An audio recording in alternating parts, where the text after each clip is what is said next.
I thought I knew my wife of 8 years better than anyone else in this world. But one video proved me wrong and destroyed the foundation of everything I believed about our marriage. What I uncovered that night didn't just hurt. It shattered my entire reality, leaving me questioning whether the life I had built was ever real to begin with. This is a story of how one weekend changed everything I thought I knew about love, trust, and loyalty. My name is David. For 8 years, I believed I was living a dream marriage with Sarah. We met in college, fell in love, and built what I thought was a beautiful life together. We bought our dream home in the suburbs, worked through the usual ups and downs of marriage, and always found our way back to each other. To me, trust was never something I doubted. I never even imagined it could be an issue until everything came crashing down. When Sarah's younger sister, Emma, got engaged, Sarah was beyond excited. As maid of honor, she took full charge of planning the ultimate bachelorette weekend in Miami. For weeks, that was all she talked about: the hotel, the fancy restaurants, the nightclubs they'd explore. I was honestly happy to see her so alive and energetic about something. Our routines have been a little predictable lately, so I thought this trip would give her a fun break. The night before she left, Sarah stood in our bedroom packing glamorous dresses, high heels, and makeup she hadn't worn in months. "You sure you don't mind me going?" she asked, a little playful, but I could sense she wanted reassurance. I laughed it off. "Of course not. Just promise me you'll behave yourself." She winked, kissed me, and teased back, "Define behave." We both laughed. It was a kind of easy banter that always made me feel secure. I had no reason to worry. That Friday, Sarah flew to Miami with Emma and her friends. Throughout the weekend, she sent me cheerful updates, group selfies at restaurants, boomerangs of cocktails by the pool, silly clips from their hotel room. Everything looked normal, maybe even wholesome.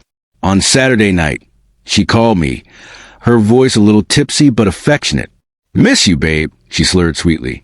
"Wish you were here." My heart warmed at her words. I asked if she was having fun. "The best," she said. "Emma's loving it. We're about to hit this new club everyone's talking about." I told her to stay safe, said I loved her, and she said it back. That was the last normal moment we'd ever share. When she returned Sunday night, she was glowing, tired but full of stories. She showed me photos, told me about Emma's surprise reaction to male dancers they had hired. We laughed together on the couch, eating takeout, and for 3 days, life felt perfectly normal. Then Wednesday evening arrived. I was scrolling through my phone when I received a message from my buddy Jake. "Asterisk, dude, you need to see this." "I'm so sorry." Asterisk attached was a link to a gossip site. The headline alone made my blood turn cold. "Bachelorette party gone wild. Married woman's shocking behavior caught on camera." Hands shaking, I clicked. The grainy phone video showed a nightclub, dimly lit but clear enough. And there she was, Sarah, my wife, sitting in a booth in the corner, kissing a man I had never seen before. Not just kissing. She was clinging to him, his hands all over her, her body language openly passionate, like a woman who didn't have a husband waiting at home. I couldn't breathe as I replayed it. Over and over, I watched her laugh, whisper in his ear, wrap her arms around him. This wasn't a fleeting mistake. She wasn't pulling away or embarrassed. She was enjoying every second of it. The timestamp burned in my mind. It was filmed Saturday night, just hours before she called me saying she missed me. At first, I tried to deny it. Maybe the video was fake. Maybe it was a look-alike. But deep inside, I knew the truth.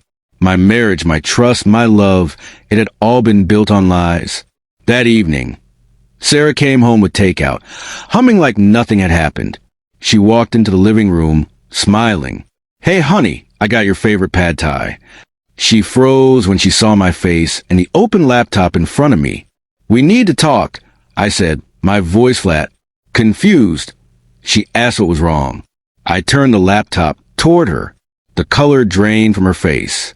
For a moment, she tried to deny it. "That's not me, I can explain." But the truth was undeniable. My calm, steady voice cut through her excuses. "Explain how you kiss a stranger while telling me you miss me." Explain how you lied to me for days. Her denial quickly fell apart. Then came the excuses. It was just one night. I was drunk. It didn't mean anything. I got caught up in the moment. It wasn't really me. But I knew better. No, Sarah, that was you. That's who you are when you think no one's watching. She broke down, sobbing, begging me for forgiveness, swearing it would never happen again. But something inside me had broken permanently. I was no longer looking at the woman I thought I married. The loyal, trustworthy Sarah I had built my life around never truly existed. As word of the video spread among friends, more truths surfaced. Emma eventually confessed, guilt written all over her face. She admitted it wasn't the first time Sarah had crossed the line. There had been other nights, other trips, other secrets. "I thought you knew," she whispered. "I thought you two had some kind of arrangement. She always said you didn't care because you were so focused on work." Her words felt like another stab to the chest. My career, the late nights, the long hours was all for Sarah, for the house she wanted, the vacation she craved, the life she said she dreamed of. While I was building a future for us, she was living a double life. Other friends later admitted they had seen things too, her getting too close to men at bars, odd behavior when I wasn't around. The signs were there. I had just been too trusting, too blind to see them. 6 months later, our divorce was finalized. She fought bitterly for the house and half of everything, painting herself as a victim because the leaked video had ruined her reputation. The irony was unbearable. But here's what I learned. The worst betrayals aren't just about the act itself.